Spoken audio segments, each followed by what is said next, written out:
Assalamualaikum warahmatullahi wabarakatuh. Perkenalkan, nama saya Taufik Hidayat, NPM 1906046. Di sini saya akan membahas tentang representasi pengetahuan.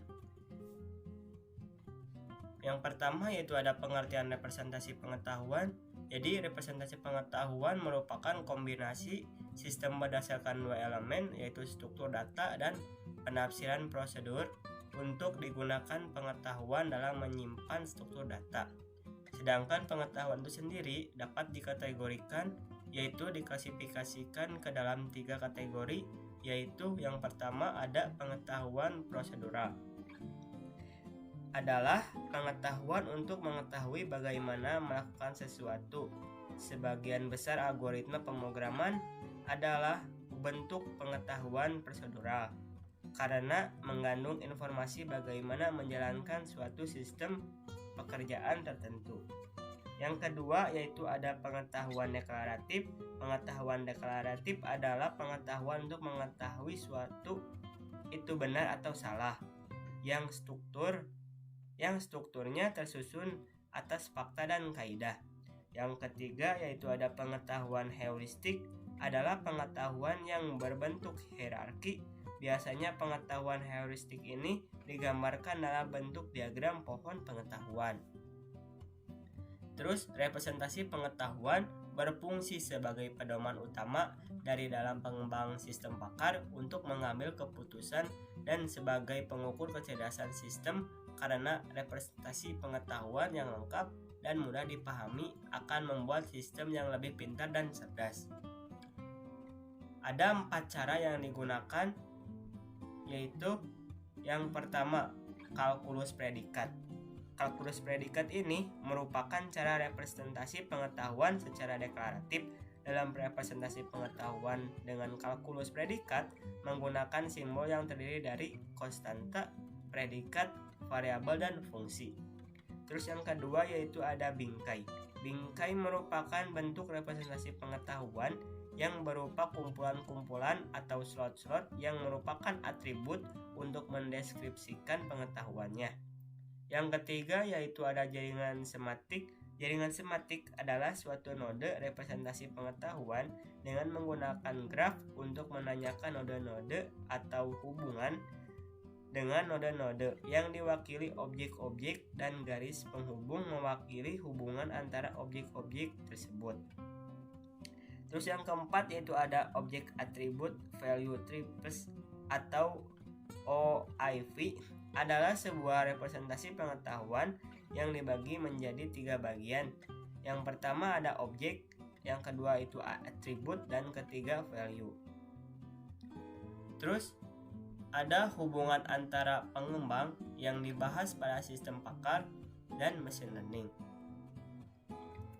Sistem pakar adalah sistem berbasis komputer yang menggunakan pengetahuan, fakta, dan teknik penalaran dalam memecahkan masalah yang biasanya hanya dapat dipecahkan oleh seorang pakar dalam bidang tersebut, Martin dan Oxman.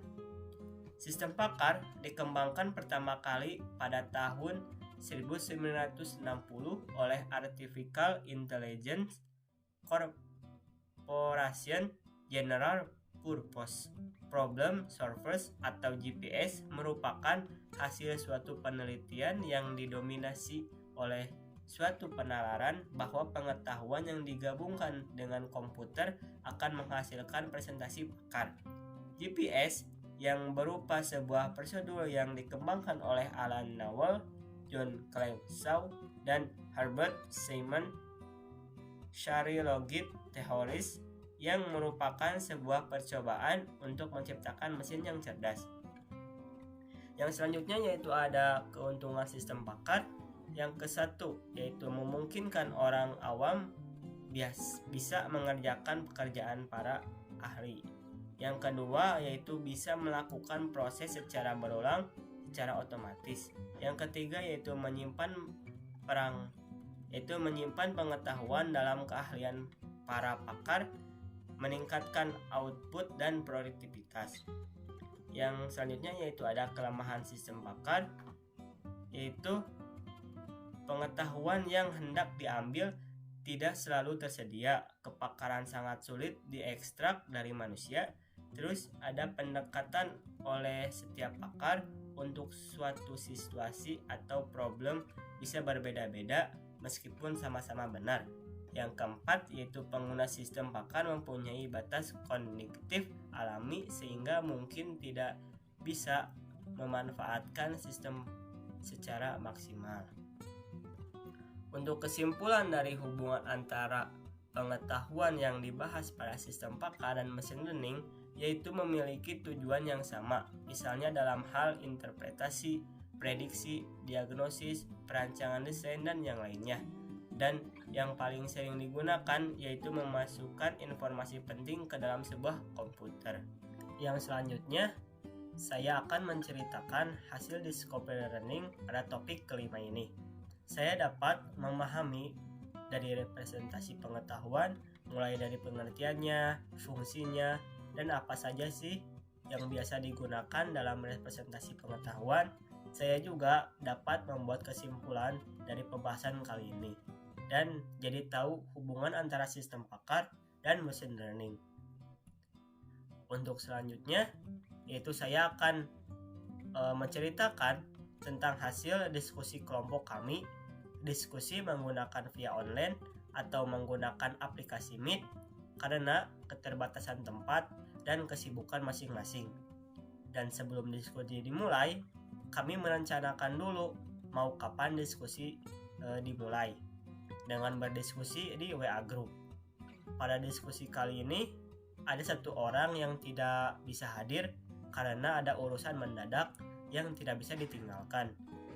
Dan hasil dari diskusi tersebut, kami bertukar informasi dalam tugas sebelumnya, yaitu yang membahas 10 jurnal. Apakah ada membahas yang sama, lalu didiskusikan bersama kelompok dan menghasilkan diskusi dan menghasilkan kesimpulan dari pembahasan tersebut. Mungkin segitu saja yang dapat saya sampaikan. Kurang dan lebihnya mohon maaf. Billahi taufiq wal hidayah. Wassalamualaikum warahmatullahi wabarakatuh.